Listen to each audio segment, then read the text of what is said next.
बिस्मिल्लाहिर्रहमानिर्रहीम। अस्सलाम वालेकुम नाज़रीन ACC से आज का प्रोग्राम लो टेस्टोस्टेरोन बूस्टर्स फूड से मुताल्लिक है। आज हम आपको बताएंगे कि ऐसे कौन से विटामिन्स और फूड्स हैं जिनके ज़रिए से हम अपने लो टेस्टोस्टेरोन को बूस्ट कर सकते हैं और उसकी नॉर्मल रेंज जो कि 270 से 1000 नैनोग्राम होती है वो अचीव कर सकते हैं। कैसे हासिल की जा सकती है, तो अपनी अटेंशन को बरकरार रखें। आइए हम प्रोग्राम की तरफ चलते हैं और जान लेते हैं कि कौन से फूड्स हैं जिनके ज़रिए से हम अपने लो टेस्टोस्टेरोन लेवल को इम्प्रूव करके अपने मसल मास को बना सकते हैं। तो आइए हम प्रोग्राम की तरफ चलते हैं।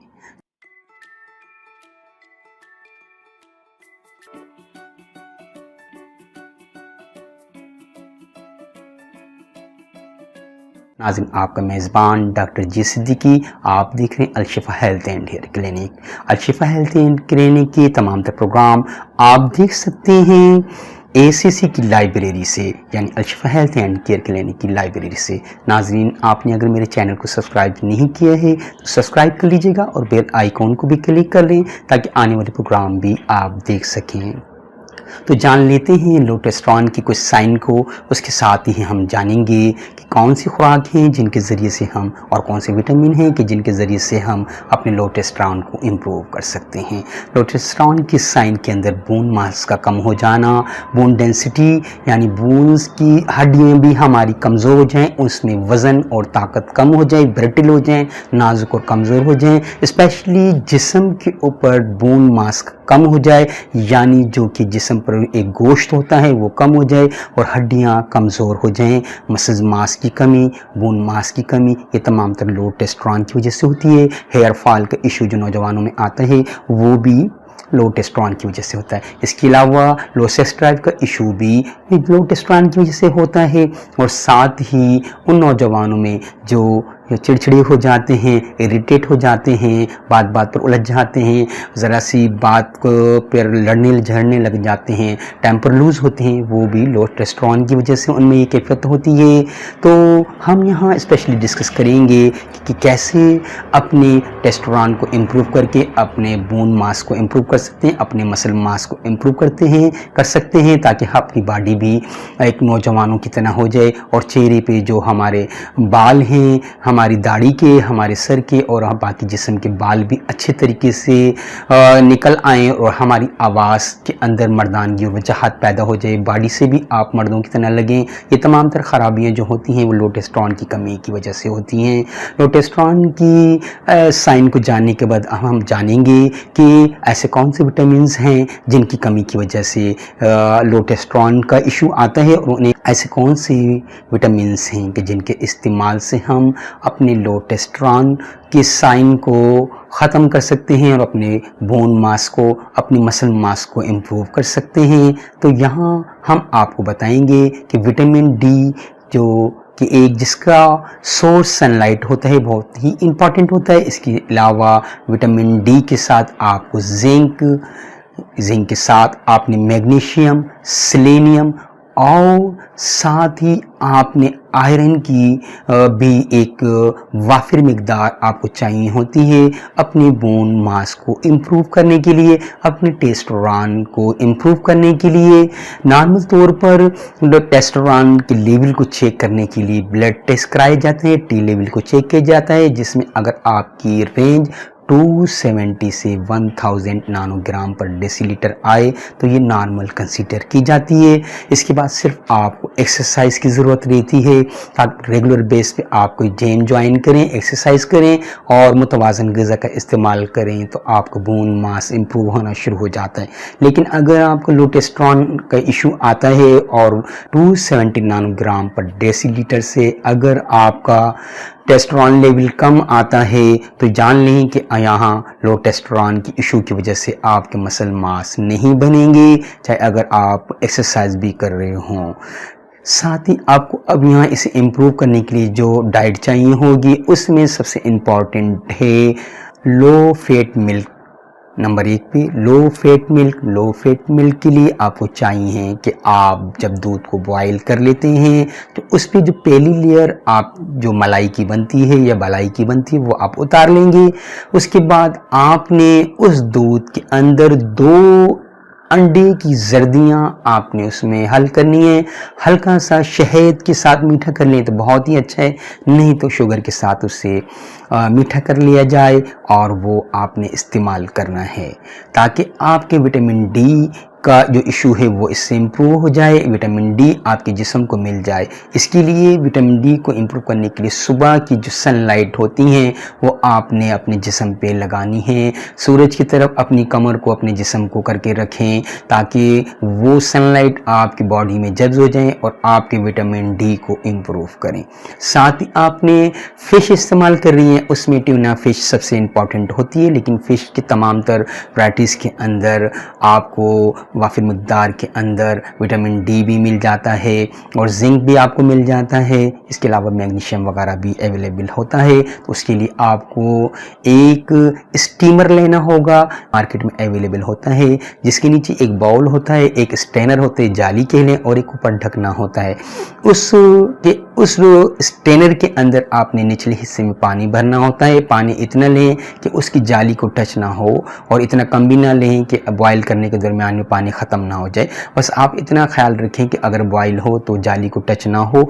उस जाली के ऊपर आपने बीफ इस्तेमाल करने, बीफ ले लें। बीफ को आपने 1 घंटे पहले रखना है, उसको आपने कट लगा के आपने जिंजर गार्लिक का पेस्ट बनाना है और हल्का नमक डाल के हल्की सी उसमें मिर्च या गरम मसाला हल्का डाल के आपने उसको रखना है। तकरीबन 1 से 2 घंटे आप जितना ज़्यादा टाइम रखेंगे तो जल्दी वो सॉफ्ट हो जाएगा और उसमें ग़ज़ाइयत का जो होती है ताकि आपका टेस्ट बरकरार रहे वो भी हो जाएगा। अब आपने स्टैनर के ऊपर एक मलमल का कपड़ा रख दें, यानी उस जाली पे मलमल का कपड़ा रखें और ये गोश्त आपने उसके ऊपर रख देना है। उसके बाद ढकना बंद करने के बाद 1 घंटे आपने उसे हाई फ्लेम के ऊपर यानी तेज़ आग के ऊपर पकाना है। उसके बाद 1 से सवा घंटे आपने हल्की आग कर देनी है। जब आप उसे उतारेंगे तो गोश्त बिल्कुल अच्छी तरीके से बॉयल हो जाएगा और उसमें फैट वगैरह जो है वो आपके स्ट्रेनर के ज़रिए से पानी में निकल जाएगा। ये आपने गोश्त इस्तेमाल करना है दरमियान के अंदर, यानी आपको जब अच्छी भूख लगी हो, नाश्ता जब आप करेंगे तो आपने वहाँ फोर्टिफाइड सेरेल्स इस्तेमाल करना है। वो भी मैं आपको बताता हूँ किस तरीके का होगा। यहाँ जब आप दरमियान में यानी 12-1 बजे जब आप खाना खाएंगे दोपहर का तो आपने ये गोश्त बॉयल इस्तेमाल करना है। इसके साथ आपने बॉयल राइस इस्तेमाल करने हैं। अब रहा नाश्ता जब किया जाएगा, नाश्ते के अंदर आपने बीन यानी आपने बीन किसे कहा जाता है, यानी कि हमारे वो ऐसे ग्रेन जिसके अंदर लोबिया है, काला लोबिया, सफ़ेद लोबिया, सफ़ेद चने हो गए, इस तरीके की ये आपने रात भर पानी में भिगो के रखनी है कुछ क्वांटिटी और उसके बाद सुबह हल्के नमक के साथ उसको बॉयल करके वो आपने इस्तेमाल करने हैं। साथ सेरेलेक्स आपने फोर्टिफाइड सेरेलेक्स मार्केट में अवेलेबल होता है। फोर्टिफाइड सेरेलेक्स क्योंकि उसमें विटामिन अवेलेबल होते हैं जिसमें vitamin A, vitamin B1, B12, B6 की वाफिर मकदार होती है और आयरन भी उसमें अवेलेबल होता है विटामिन B1, B12, B6 की वजह से। तो यहाँ हमें 45% आयरन उस फोर्टिफाइड सेरेलेक्स से मिल जाता है। अगर आपको अवेलेबल नहीं है तो आपने जौ का दलिया और गंदम का दलिया बराबर का आप इस्तेमाल करेंगे। दूध में इसे अच्छी तरीके से उबाल कर आपने इस्तेमाल करना है नाश्ते के वक़्त। साथ ही आपने कुछ डेट यानी खजूरें इस्तेमाल करनी हैं, उसके अंदर ही डाल ली जाएं और गुठलियाँ उससे निकाल ली जाएं और वो उसी में हल हो जाएंगी। और मीठा करने के लिए आप शहद या आप जो है शुगर इस्तेमाल कर सकते हैं। यहाँ एक बात बता दी जाए आपको कि आप अगर ग्लूकोज की ज़्यादा मिकदार लेते हैं यानी मीठे ज़्यादा खाते हैं तो आपको 25% जो टेस्टोस्टेरोन होता है वो ज़ाया हो जाता है। लिहाजा टेस्टोस्टेरोन को ज़ाया होने से बचाने के लिए ज़रूरी है कि आप मीठा जो कि आर्टिफिशियल हो यानी शुगर हो और कैंडी हो और इस किस्म की मिठाइयाँ हैं, इन चीज़ों से आप अवॉइड करेंगे। यहाँ आपने उनकी जगह पर फ्रूट इस्तेमाल करने। वरना आपका इस दौरान में जब आप रेगुलर एक्सरसाइज कर रहे होंगे, बॉडी बिल्डिंग कर रहे होंगे और आप मीठा अगर इस तरीके का इस्तेमाल करेंगे तो 25% रिसर्च बताती है कि आपका टेस्टोस्टेरोन ज़ाया हो जाता है। लिहाजा ज़रूरी है आप मीठे से अवॉइड करेंगे। दोपहर के खाने के अंदर आपने बीफ इस्तेमाल किया, मटन भी इस्तेमाल किया जा सकता है, लेकिन बीफ के अंदर ये विटामिन ज़्यादा होते हैं। इसके साथ आपने बॉयल राइस लिए, साथ ही आपने सलाद पत्ता इस्तेमाल करना है या ऐसी तमाम लीव जिस तरीके से पालक है ये या ग्रीन सब्जियां इस्तेमाल करने से आप वहाँ वाफिर मिकदार में जिंक और मैग्नीशियम ले सकते हैं।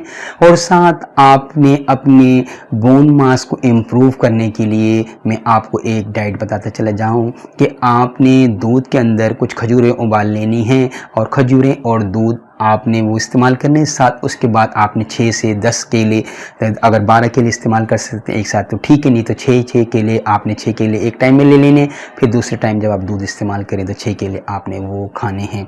साथ ही अगर खरबूजा अवेलेबल होता है तो नबी से भी साबित है वज़न को बढ़ाने के लिए कि खरबूजे के साथ खजूरें इस्तेमाल की जाएं तो आपका वेट बढ़ता है। इसके अंदर वाफिर मिकदार के अंदर आपको मैग्नीशियम, जिंक वगैरह मिल जाता है और कैल्शियम की भी बड़ी तादाद मौजूद होती है।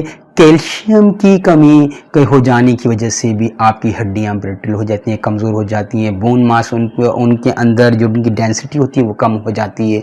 वजह उसकी क्या होती है, जिन नौजवानों को कब्ज़ यानी कॉन्स्टिपेशन का इशू रहता है उनके साथ ये इशू आता है कि उनकी हड्डियां कमज़ोर हो जाती हैं, इसलिए कि आपका जो कैल्शियम होता है वो आपकी आंतों में होता है, वो कॉन्स्टिपेशन की वजह से ज़ाया हो जाता है, वो आपके वक्त ज़रूरत आपके जिस्म में जब्ज़ नहीं हो रहा था, आपकी हड्डियों में जब्ज़ नहीं हो रहा होता। इसके लिए ज़रूरी है कि आप अपने बॉल को कॉन्स्टिपेशन से बचाएंगे।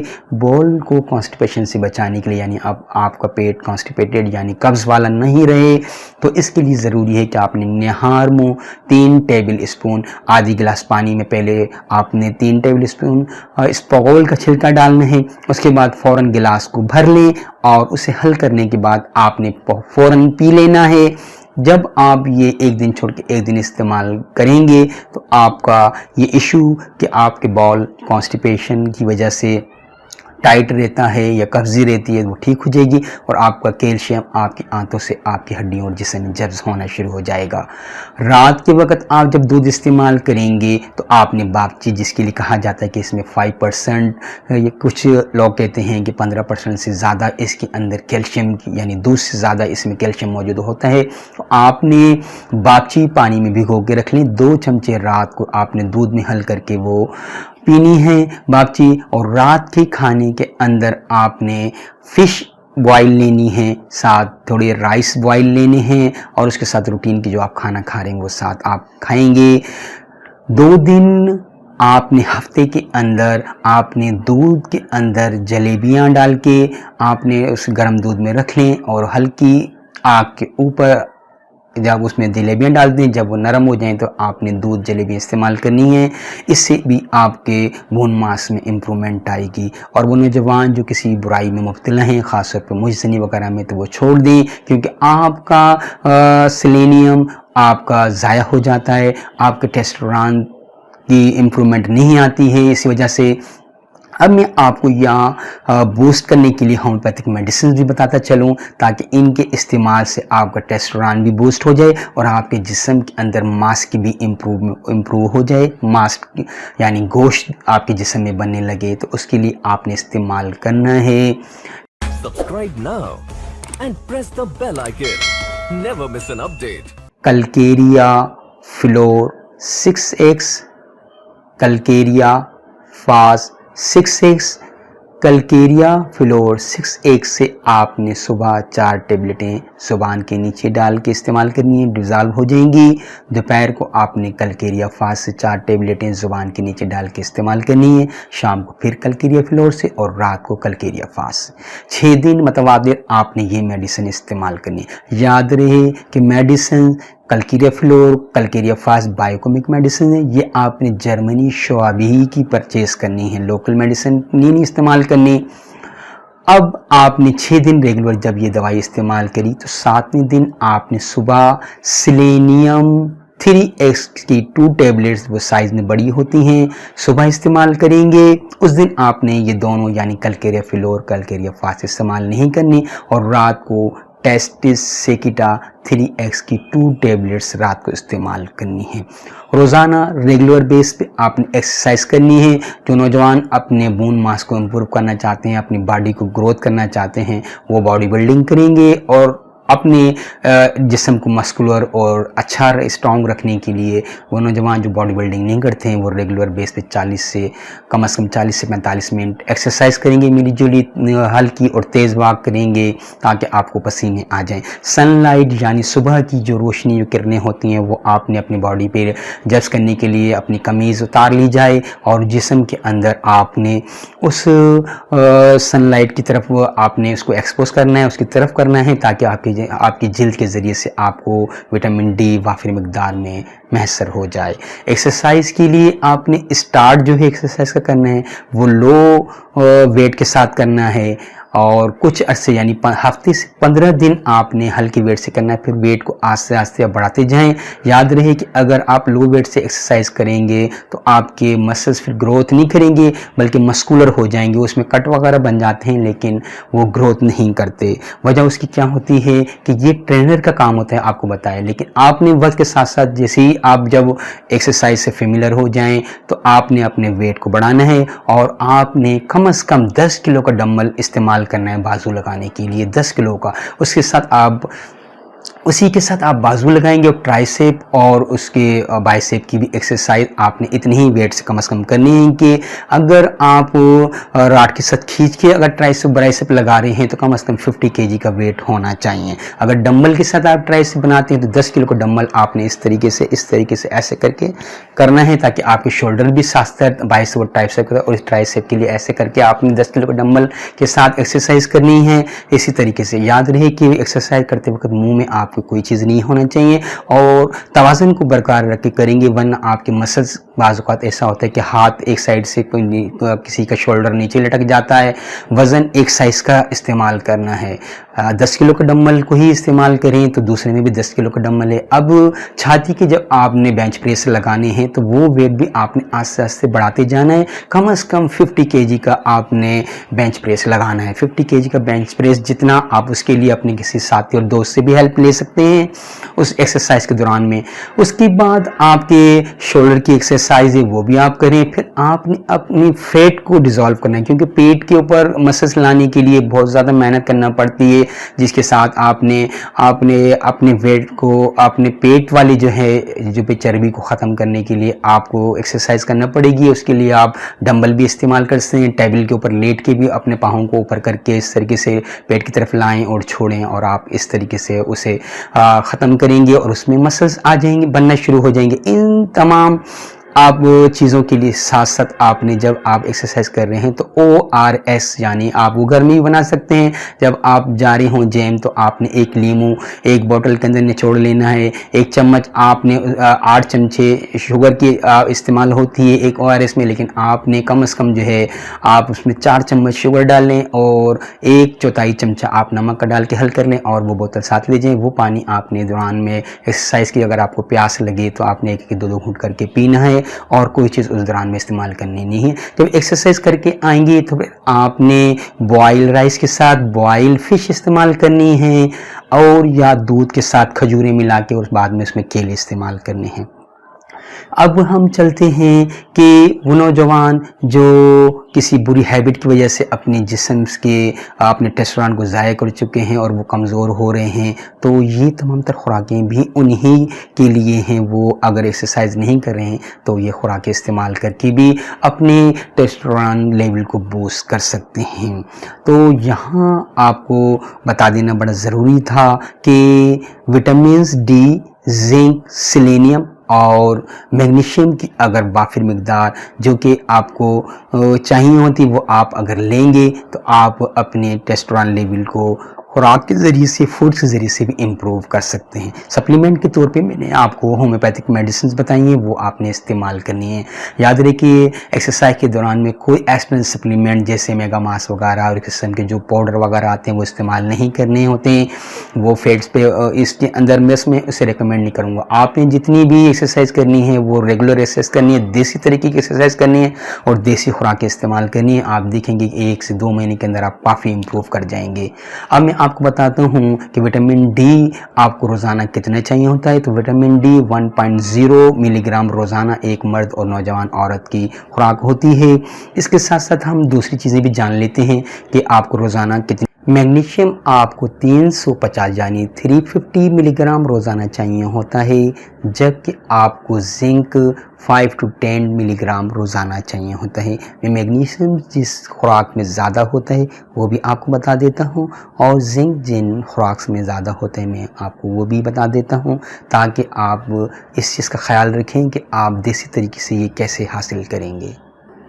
आपने मैग्नीशियम आपको जो इसकी मिक़दार मिलती है वो आपको बादाम के अंदर, सोयाबीन के अंदर मिलती है, अंजीर के अंदर मिलती है।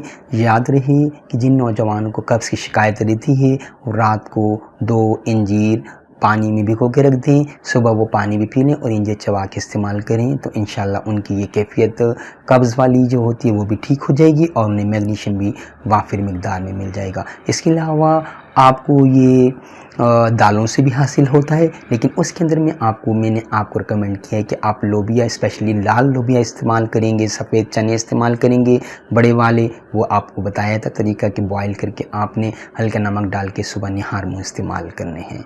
साथ आपने सुबह के नाश्ते के अंदर 2 जर्दियाँ सफ़ेद दूध के अंदर हल करके पीनी है। उसके बाद साथ आपने 1 गिलास नारंगी का जूस यानी आपने ऑरेंज जॉइस का लेना है। अगर नारंगियाँ अवेलेबल नहीं हैं तो कम से कम 2 बड़े टमाटर आपने चबाकर इस्तेमाल करने हैं, उनका छिलका उतार लिया जाए और बेहतर तो होगा कि उनके बीजों को भी निकाल लिया जाए, किसी तरीके से छोड़ के अंदर वाला गूदा इस्तेमाल कर ली जाए, तो आपको इससे आपको आयरन की भी काफ़ी मिक़दार हो जाती है। वो अंडा जो आपने इस्तेमाल किए हैं, क्योंकि आयरन की तनासुब के साथ ही विटामिन डी को जिस्म में जज़्ब किया जा सकता है, इसलिए लिहाजा ज़रूर होता है। जो आपने 40% सेरेलेक्स इस्तेमाल किया है वो आप उसमें 40% कम आयरन की मिक़दार होती है, इससे आपका विटामिन डी जिस्म में जज़्ब होता है।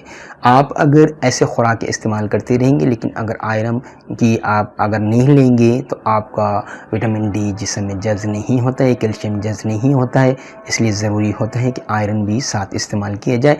अब रहा जिंक को हम किन खुराकों से ले सकते हैं तो वो भी हम जान लेते हैं। जो आपको रोज़ाना आपके जिस्म को चाहिए होती है वो 10 से 15 मिलीग्राम होती है। वो आप जिंक काजू के ज़रिए से, मूंगफली के ज़रिए से ले सकते हैं। साथ हरा पालक, हरी सब्ज़ियाँ इस्तेमाल के लिए जा सकता है, जिसमें सलाद पत्ता आप इस्तेमाल करें तो ज़्यादा बेस्ट रहेगा। आयरन के लिए आपको ज़रूरी है कि आयरन आपने जिस्म के अंदर अगर आपका नहीं होगा तो तमाम तर ख़राबियाँ पैदा हो सकती हैं। हमें आयरन 28 मिलीग्राम यानी 28 मिलीग्राम रोज़ाना एक मर्द को चाहिए होता है। उसके लिए आपकी जो सोर्सेज हैं वो आपने कलेजी इस्तेमाल करनी है, कलेजी बकरी की हो तो ज़्यादा अच्छी रहती है। इसके साथ आपने नट्स इस्तेमाल करने हैं, जिससे मेवाजात का जाता है, बादाम, काजू, और साथ आपने पिस्ता इस्तेमाल करने हैं थोड़ी सी मिक़दार में, पानी में भिगो के रात को रख देगा गर्मियाँ हैं, नहीं तो सुबह के टाइम आपने 4-4, 5-5, 6-6 आपने जिन्हें काजू, बादाम और पिस्ता इस्तेमाल करने हैं, किशमिश के साथ इस्तेमाल करें, अच्छी तरीके से चबा के उसे खाया जाए तो आपके आयरन की मिक़दार आपको मिल जाती है। आयरन हमारे जिस्म के अंदर, हमारे जिगर के अंदर, हमारे आंतों की झिल्लियों के अंदर और हमारी तिल्ली के अंदर मौजूद होता है। उसे जिस्म में जज़्ब करने के लिए ज़रूरी होता है कि आप ये खुराक इस्तेमाल करें। और आपका स्पेशली याद रखना है कि आपकी बाउल यानी कि कॉन्स्टिपेशन ना हो, कब्ज़ी की वजह से ही अक्सर कैल्शियम जिस्म में जज़्ब नहीं होता। आयरन की कमी भी उन्हीं नौजवानों में देखने में आई है। तो यहाँ जान लेना बड़ा ज़रूरी था कि आप आयरन को कि 28 मिलीग्राम आपने किस तरीके से पूरे करने हैं। अब हम जानेंगे कि कैल्शियम को हमें कितनी रोज़ाना की मिकदार चाहिए होती है। तो आइए हम जान लेते हैं कि हमें 400 मिलीग्राम के रोज़ाना की मर्दों को खुराक चाहिए होती है, यानी 400 मिलीग्राम रोज़ाना आपको चाहिए होता है। उसके लिए आपको मैंने ऑलरेडी बताया है कि आपने मक्खन दूध इस्तेमाल करना है कैल्शियम के लिए, तो आप ये जान चुके होंगे। इसके साथ साथ आपने हफ्ते में 2 से 3 दिन दूध के साथ जलेबियाँ डाल के, यानी गर्म दूध में जलेबियाँ डाल दें, जब नरम हो जाए तो वो आपने इस्तेमाल करनी है। हर चीज़ को खुराक को खाते हुए अगर खरबूजे आप इस्तेमाल करेंगे खरबूजे के सीज़न के अंदर तो खजूरें साथ खाएं और खरबूजा साथ लें। इसी तरीके से आप गर्म चीज़ों के साथ ठंडी चीज़ें इस्तेमाल करेंगे तो बहुत जल्द आपका वेट बढ़ना शुरू हो जाएगा और आपके मसल्स भी ग्रोथ कर जाएंगे। तो ज़रूरी था कि आपको इन तमाम चीज़ों पे गाइड कर दी जाए। चैनल में अगर नए हैं तो चैनल को सब्सक्राइब कर लीजिएगा, बेल आइकॉन को भी क्लिक कर लीजिएगा ताकि आने वाले प्रोग्राम्स भी आप देख सकें। न्यूट्रिशन से मुतालिक ऑलरेडी काफ़ी प्रोग्राम्स किए गए हैं, वो आप ASCC की लाइब्रेरी से देख भी सकते हैं। इजाज़त दीजिए डॉक्टर जी सिद्दीकी को। अस्सलाम वालेकुम।